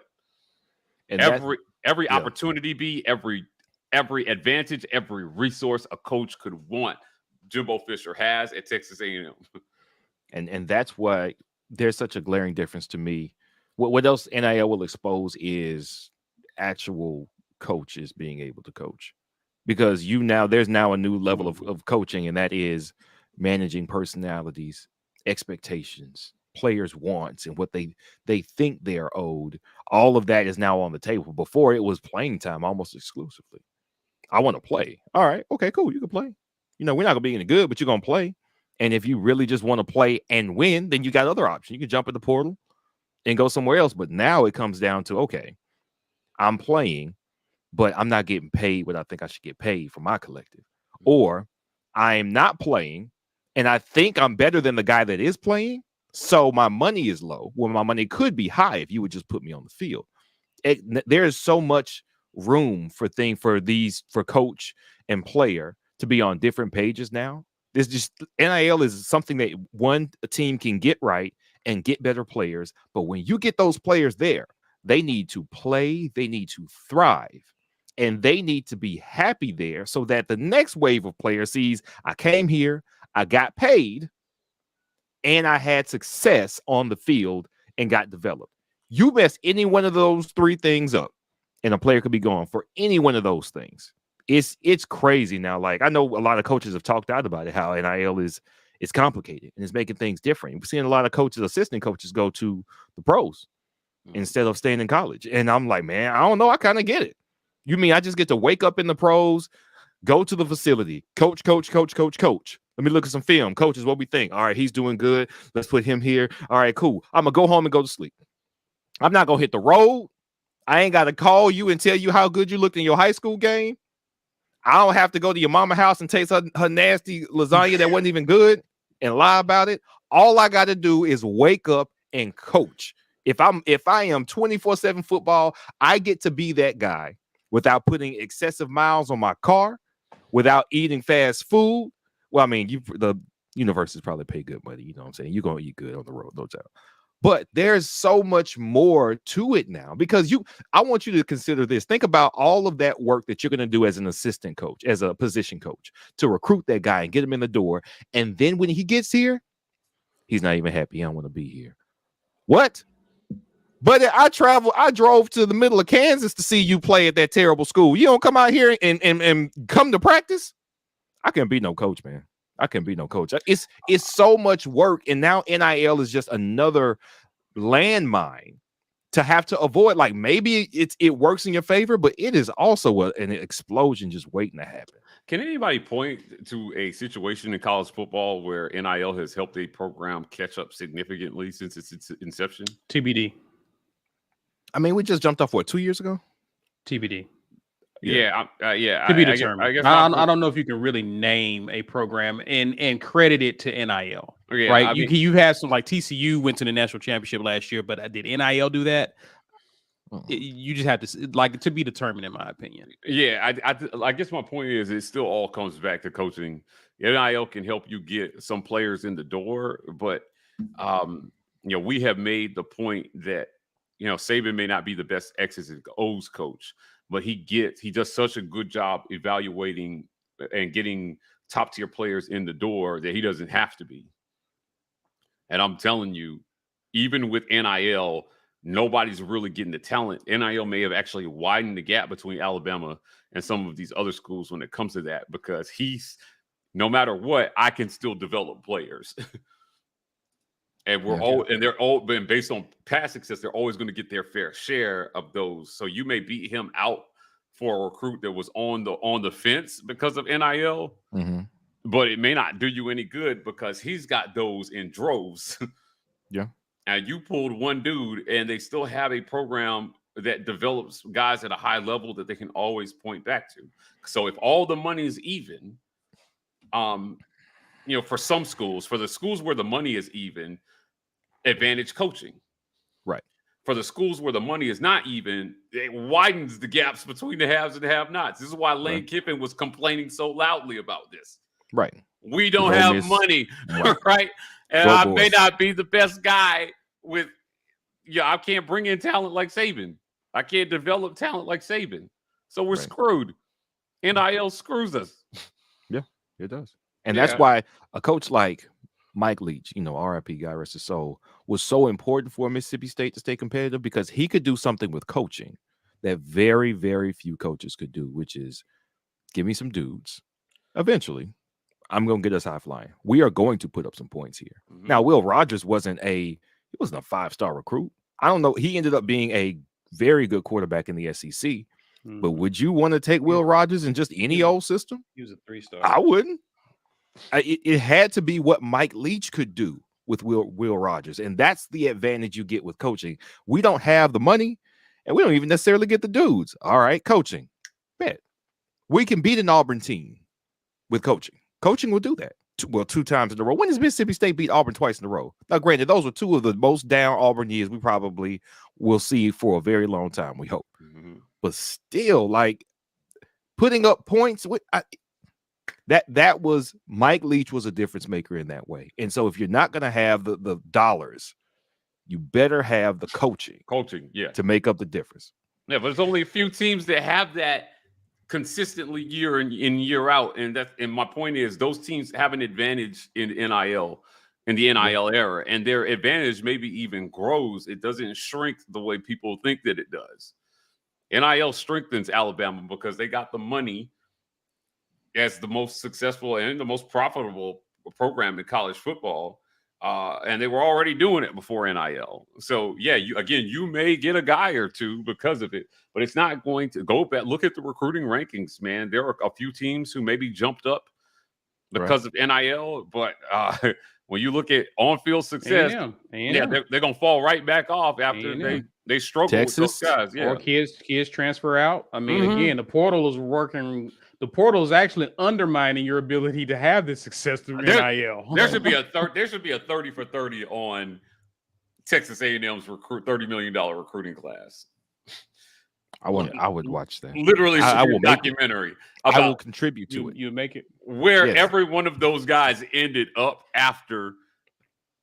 You know what I mean? After it was all said and done. Yeah, I would love to watch that. What's the SEC shorts? Yeah. The equivalent, it'll probably be SEC short. Oh my goodness. Like a 30-minute one, yeah. Track every single one of those guys. All right, guys. Jaquan Grant says, fellas, I heard the first couple of days at practice QB still struggling with accuracy. Should that be a concern? Yes, 100%. It should be a concern. These are first-year guys. Yeah. If you're struggling with accuracy, it's tough, man. They got to get quick, fast, and I put that on them, putting in the work, but I also put it on coaching. So they've got coach these guys up, man. Help them figure out how to make them more accurate. The first week? I don't know about the zone coaching. What have you been? But it's not like okay. I'm saying long term. I'm not talking about the first week. I'm talking about long term. Fair enough. It's a concern. If it's a concern week one, it should by 8-8, it should be less of a concern. And if it's not, because a lot of this, man, people, it's if you're working on accuracy day one, you're in trouble because you should have been working on accuracy day -8 in January. Everybody should be working on accuracy all the time. All the time. That's his point. Which my point is this is why it's a concern. This is a huge problem. It's a problem. From the jump, I have said he's going to go get somebody else in the transfer portal. It doesn't matter how the spring shakes out. It doesn't matter if one person looks great or if nobody looks great. He's going to go get somebody else. And I've also said none of these guys are his guys. And I don't think he is absolutely tied to any of them. I don't think he's beyond benching them. I don't think he's beyond going, you're not getting it this week. Let's see what this other guy has, because he has communicated that he has a certain standard for his quarterbacks, which is both in character off the field and in what they do on the field as well. Is it concern? It's a concern because these are the guys you have right now. We can assume, and I can assume that he's going to go get somebody from the portal.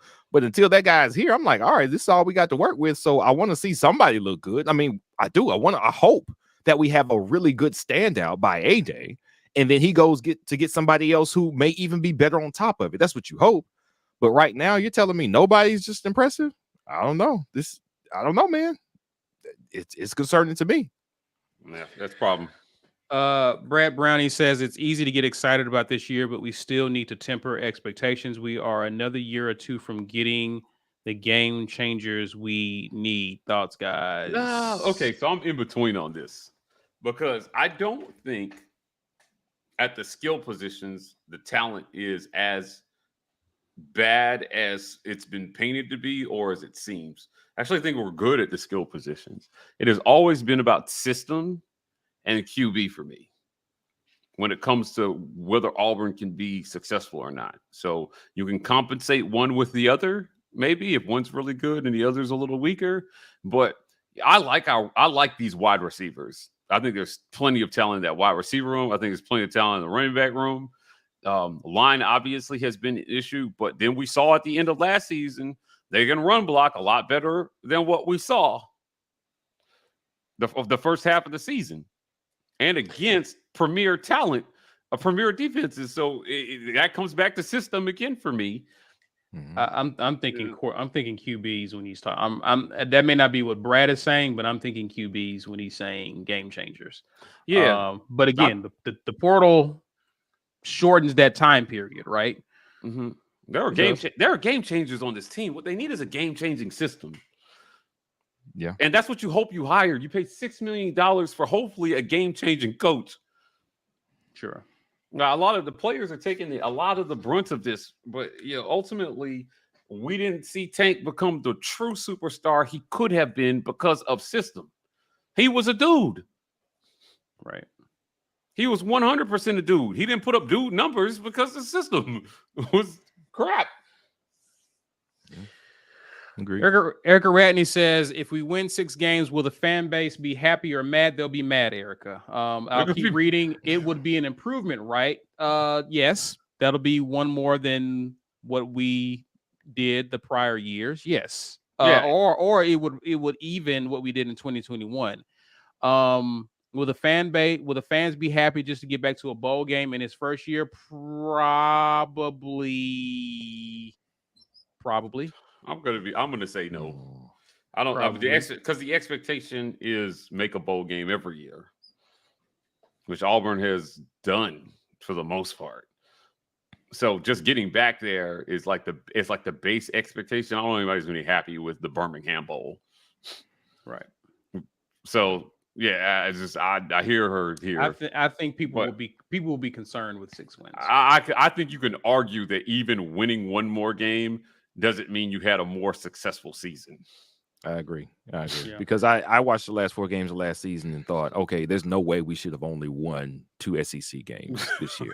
Right. So we underperformed last year. And that's what it's hard to tell. You could say, oh, well, we got better in the win column. Yeah, but we shouldn't have been that low in the win column in the first place. Like, that was an underachievement. So how do you gauge what this team should have been and then say, no, you're going to improve us in wins from what the talent dictated we could have been? I think based on the last 4 games of last year, we should have been a 7 to 8 win team. We should have. Being able to move the ball like we did the last 4 games of the year and who we were able to run the ball on, to Mike's point, very few teams, we shouldn't have gotten blown out of any game, and we should have been more prepared, and we should have been able to move the ball better against more teams. So I think 8 wins, like, that's my personal expectation, is 8. 7 might be acceptable depending on how close some of those losses are, maybe. But 6 is not. That's not good enough. Yeah, I mean, 6-win season to me would be a failure in year 1, So and you it want- also means that we probably lost some frustrating games. Right. You lost the 6 wins. You lost to somebody that you were supposed to beat, flat out. And I think fans want less of that and more of the opposite here. That is a sign that things are going in the right direction when you win those games, right?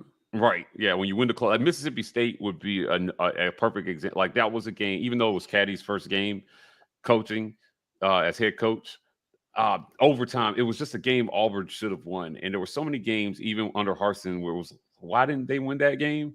I don't understand why they didn't win that game. LSU. And so right. And I think to the tune of 2 or 3 more wins, if all things are even, and you think about all the close games that Auburn had last year and one of the worst years they've had in the last 20, there were still a lot of opportunities to win games at the end. I mean, very Auburn basketball-ish of them. Yeah. You know, if we're making a parallel where it's just like they were in it and it was frustrating to watch them lose it because they could have won it. They weren't blowouts. They were, the LSU game was, probably the best offensive game they played all year. And they lost. So Hugh Freeze has to get them on the other side of that hump. That's what I think the expectation should be. And I think that alone should equate to 2 or 3 more wins. So 7 wins, I think fans will be happy with. 8 wins would be ecstatic, and anything over 8 just bonus. Guys, we've talked a lot of football. Thoughts on basketball? We're gonna give some thoughts, some quick thoughts about basketball here. I think Bama won the SEC tournament while we were talking. You didn't even have to say that. I want to hear it. Yeah, we were talking about Auburn basketball. And this, what I hope the blessing for Bruce Pearl and his squad is with this early exit is just rest and time to recoup and gather themselves and come up with a plan. Again, at the end of the game, I'm questioning putting the ball in Wendell Green's hands for final shots repeatedly. The end of that game was a mess against Arkansas. And KD dribbled the ball up the court, wasted 9 seconds, and wasn't even close to getting a shot off. And now you have 3 seconds to get a shot off. He created the space, and he lost his footing on that opportunity. Right, but he did not get the shot off. Right, but my thing was, and I'm not putting this on KD. What I thought would happen is that they would dribble the ball quickly past half court and call a timeout to set up a final shot where you might have a chance to offensive rebound and get a second shot at a final shot if you miss it. Instead of just one shot, there were 12 seconds on the clock. Now in the NBA, I believe you can, in the final minutes, you can advance the ball to half court with a timeout. And in college, you got to get it. You got to dribble it past half court. But there was those guys are fast, man. They could have dribbled it past half court and still had 10 to 9 seconds left on the clock. Right. And maybe have a few more seconds to get a really, really clean look from anybody else. So I love Wendell Green's heart. I just don't love him taking that final shot. The way it's been going. I didn't mind the way that game ended because you had KD who had played an outstanding offensive game. The best scorer for you that game put the ball in his hand, see if he can cook something up. He could not. So timeout. Let's see what else we got. And got a clean look at that. The best offensive player of that game had an opportunity, created a little space, lost his footing, fumbled that. So that's 0 for 1 on that opportunity to get a good look off. The next opportunity you had, you created a great look for Wendell. Now I get everybody's like, well, don't give Wendell that shot. I actually don't mind that shot for Wendell because it wasn't him trying to rise up and shake and bake and get around somebody who's 6 inches taller than him to try to finish in the lane or nothing. No, it was past it. The give and go, he went, got up, and there was nobody that close to him. I mean, somebody was leaning in, if you look from perspective of the camera, but that was a clean look. That was a good out of bounds timeout. That was a good play. We can't hit it. Us not being able to hit the last minute shots is pretty much that's the issue. But the quality of these shots of both opportunities were there. We had good quality opportunities. Our players didn't take advantage of them. Yeah. I don't know how quality the opportunities were. I think the coaching could have created better opportunities because to your point about him losing the footing, if you dribble past half court and you call a timeout and you set up an actual play in that scenario, rather than just letting him freewheel and deal and do something a little bit more scripted, he doesn't lose his footing and maybe he gets a better shot off. Maybe you don't have to go to the window. I hear you, but listen, this is something I've complained about a lot under Bruce Pearl. Bruce Pearl just let his guys go. Yeah, it was not, to me, that was not, it's not when it's worked out for you. It's not working out for you. It never works out. I don't even know how clean the look. Wendell shot almost a rainbow shot because he had to throw that ball way up in the air because there was a defender there. And I just think there could have been a cleaner look. There could have been a better shot, and there could have been a situation set up where if you miss the shot, you have a chance to extend the game. The way that final series was coached, they took away the chance to extend the game, and they put the pressure on themselves to get that look that Wendell got, which, it was okay. It was an okay look. That's it. But if there was a chance anybody else was going to hit that shot, man, I just thought they could have just regathered and talked about it and just do something Arkansas is not expecting. Because what's on tape is Wendell taking them shots all year. So I'm definitely on him. Yeah. What's on tape is Wendell handling the ball for those shots all year with the ball in Wendell's hands, and that's not what happened with either attempts. He's talking about he's been having to create his own shot. Right, and that's not what he had to do there. As a matter of fact, you're saying, well, you got an opportunity for a second shot. Yeah, or they get the rebound and we get one shot and that's it. I think it was a great execution the last time. We just need players to hit those shots and not fall down. Like we're judging after the fact, but the opportunities, has been borne out by plenty of accounts that give us shot quality ratings after games. We've been creating great opportunities for our players to hit shots. They just don't hit them. Yeah, a great example of this would be Game 6 of the NBA Finals, Spurs versus Heat, right? At the end of the game, LeBron takes a three early. He misses. He bricks it. But he took a shot early enough in the clock for them to get an offensive rebound and for Ray Allen to hit an iconic shot. So if you dribble the ball out, and this is the problem that I had, it's not with KD slipping. It's that you get the ball half court, and I get it. The D has a chance to set, Right, but again, what dude do we have that's come down and done that all year? You don't have that. You have to outcoach them in that situation. KD was doing that all game, by the way. But when has he done it at the end of the game? But Wendell has been the person with the ball in his hands. When does KD had these opportunities? The last time I can remember was, I want to say, on the road against Missouri last year, and he actually won us that game. So call the timeout and set something up for him. That's all I'm saying. But that's not how KD scores. KD cooked the whole game off of sheer instincts. Why not give him an opportunity to do just that to win it? Because of what happened. You knew that was going to happen? He fumbled it in the last, because it's been happening all year. It doesn't matter who has KD the ball. has been fumbling. KD has been fumbling all year. Nobody has produced at the end of the game. Nobody. So if that's the case, what do you do? So what You exactly? call the timeout and you step in as a coach and set something. Wait. Well, what I'm asking, hold on, Mike. But if no one's producing, what do you call do? the timeout and roll the ball to the other team is what he's saying. And you try to set something up that they don't expect. That you don't expect. That's all I'm saying. Okay. Right? I just don't like. I mean, I think I don't know that Auburn has the dudes at the end of the game to just say, "Hey, you know what? End of the game. Let's just do the thing," because you ended up calling the timeout anyway. You should have just called the timeout when he crossed half court, and then you regather and you think, "Hey, listen." They may be expecting Wendell or KD in this situation. Do we have anybody? Can we set anything else up for these guys? I don't. Bruce Pearl has been, admittedly, to his own admission, has been fumbling these positions, these things at the end of the game. I agree with you. And you guys are arguing with me about him not doing the right thing at the end of the game. When he said that before this game. I'm not. You trying to make it about everything that happened before this game? I'm not. Wait. Hold on. I'm not arguing. I'm not arguing that. I even agreed with you earlier that that's been something that Bruce Pearl has continued through, not just this season, throughout his time at Auburn. He just let those guys play.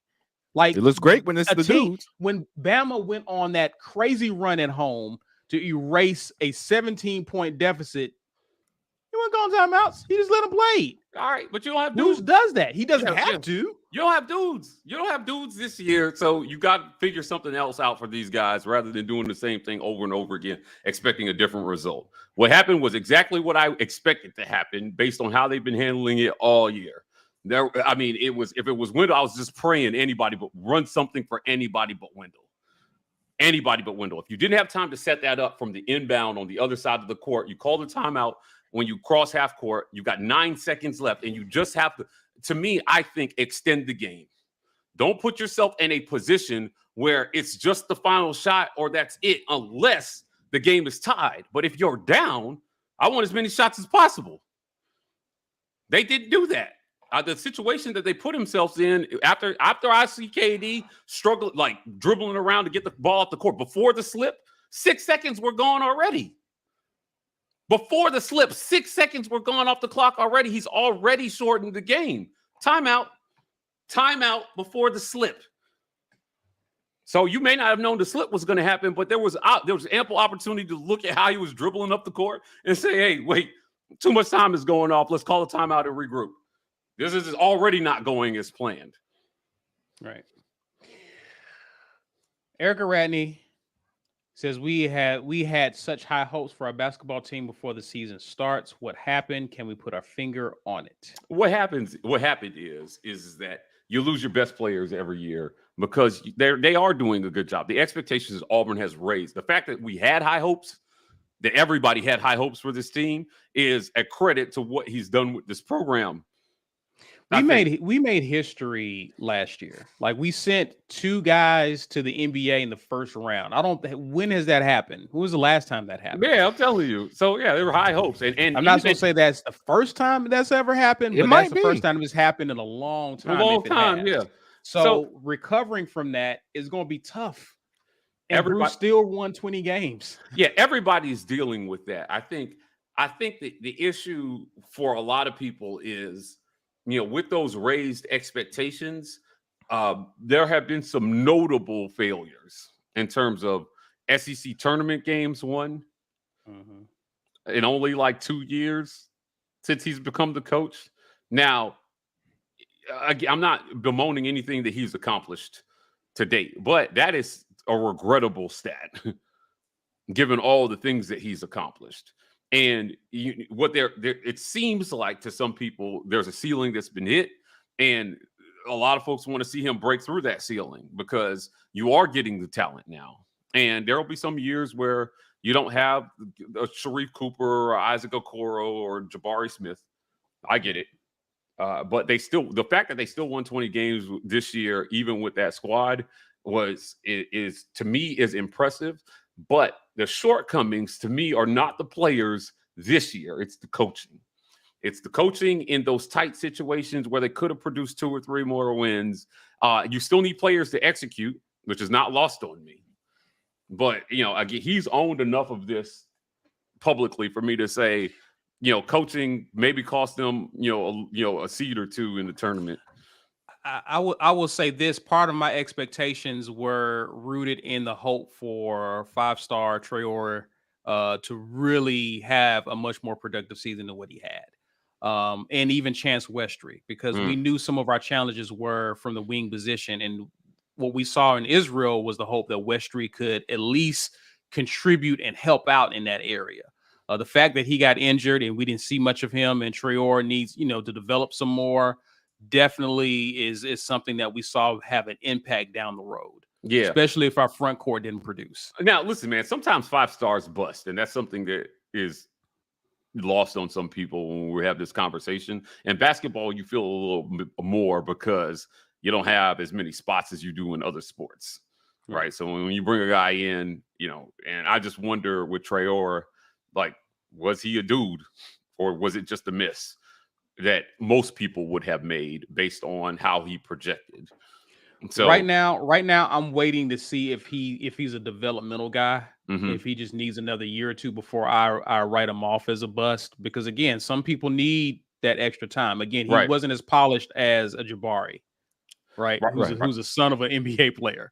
So, 5-star physically, but maybe not a 5-star mentally just yet. And he's got to develop that part of the game. So wait and see on him. I'm waiting to see on him before I call him a bust. But we'll keep an eye on him. Gentlemen, we almost at the 2-hour mark. We've talked a lot. Good conversation. Mike, tell the people what they need to be doing, sir.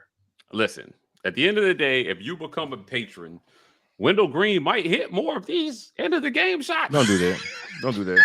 Maybe if we have more patience, KD doesn't slip or Bruce calls the timeout. We won't know until you sign up. So sign up, become a patron. $5.99 a month to help Auburn basketball be better in end of the game scenarios. I promise it's something in the universe that will help. Or you can gift a membership. This will also help those guys by gifting a gift of the War Report. You look for that gifted membership button. YouTube selects these at random. We have absolutely no control over this part of it. But I know I've heard great reports. You guys have tweeted at me, DM'd me, talking about your gifted memberships and the content that we're doing there. Ike is doing breakdowns, like film breakdowns for you guys. There's some things that are member only, family only. And during football season, trust me, you definitely want to be a patron member. I want to talk about our podcast here for a second. We're on podcast, every single podcast platform. We're out there. Mike Mack and Memes, Amen Corner. We got plenty of things going on podcasts that you definitely do not want to miss. So subscribe on Apple Podcasts. Help us grow that platform. We're doing exclusive podcast content for you guys as well, in addition to all of our normal content in audio form. It's a little bit more car friendly for you guys. So definitely want to thank all our sponsors: Rogue Shop, Athletic Architects, Auburn Sports, War Eagle Oil, GWT2 Energy for helping keep us going. And look forward to seeing you guys on the drop tomorrow morning. For sure. And guys, before you get out of here, share this video, smash that like button, subscribe to our channel if you haven't. You can find us on social media, Instagram, Twitter, Facebook, at The War Report, or TW Report on TikTok. Zipper now, guys. We will definitely catch you tomorrow on the morning drop. But until then, enjoy the rest of your weekend. And as always, War Eagle. War Eagle.